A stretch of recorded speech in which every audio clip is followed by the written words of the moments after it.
My name is Todd Gutschow. I'm Vice President of Operations at Larry's Distributing Company here in Sheboygan. I'm here to introduce to you the Zeus plastic baler.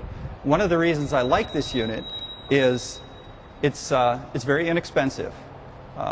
It is very easy to use, low maintenance costs, especially compared to a large unit that requires power. It's portable. Because it doesn't require power, we can bring it to any part in the warehouse that would require the use of the baler. So it works out quite well.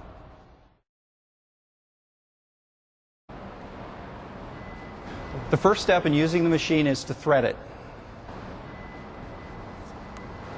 The first step is to place the twine on this hook on either side.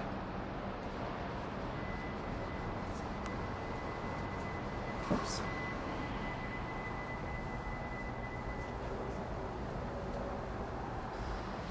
Come around to the front of the unit, pass the twine through the front,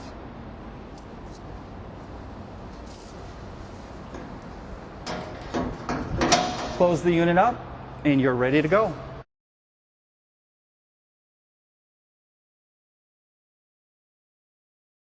Once the twine is set, as you go through the evening, you accumulate stretch wrap. Just roll up the stretch wrap and put it into the unit.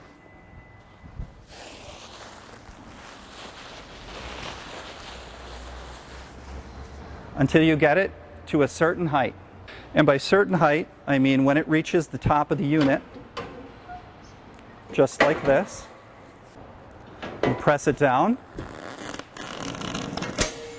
until it clicks. Then hit the release. Bring the bar back up and get it into position to put more material in the unit.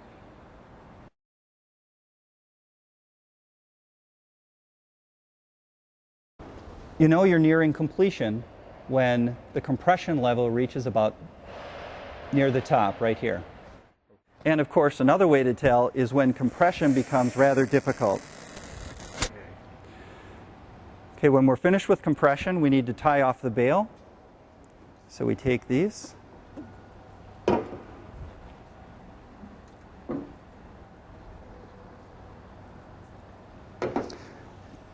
I found it's easiest to pass it through here.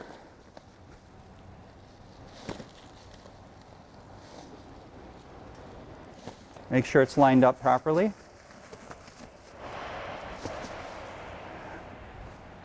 Give it one last compression.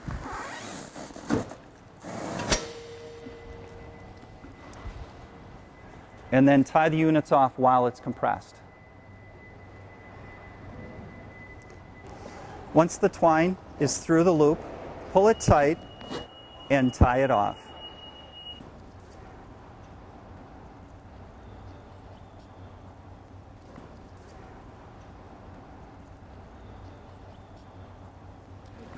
Okay, to remove the bale, release the unit, open the door, and carefully pull out the bale.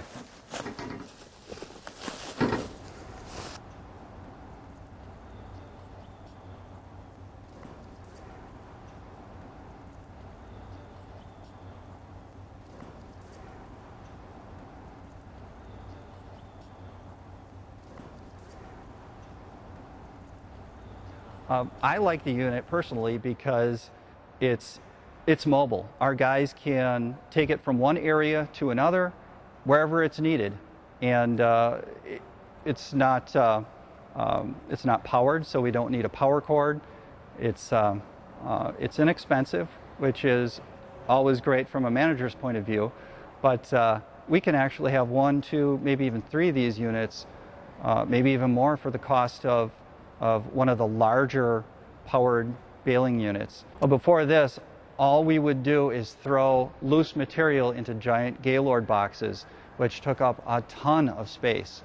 And like I said before, we could probably fit 1 or 2 of the Gaylord boxes into one of these small squares. And it's a great savings for us in that respect. We are no longer participating in the old program, which added a lot of time, a lot of cost into our system. Now we're baling these, we're efficiently putting them on pallets, and we are receiving money for sending those back. So it's really worked out for us that way. When we would fill these Gaylord boxes, it would take up a lot of space, and we would put those back on return loads going back to our supplier, and that would take up, again, a lot of space and the cost of shipping those materials back. Where now we've got it in a nice confined space. You can see here we have these picked up ever so often, and we receive money for it, and it really works out great. And one other thing, our customers also are happy with the unit because our drivers can gather up the material from the accounts. Instead of using their baler and taking the extra time out to do that, they just throw it onto the trucks, and then we can bale it right here. And it's one thing our customers like. So they've got more than enough material in their own warehouses to deal with, rather than our material coming in as well.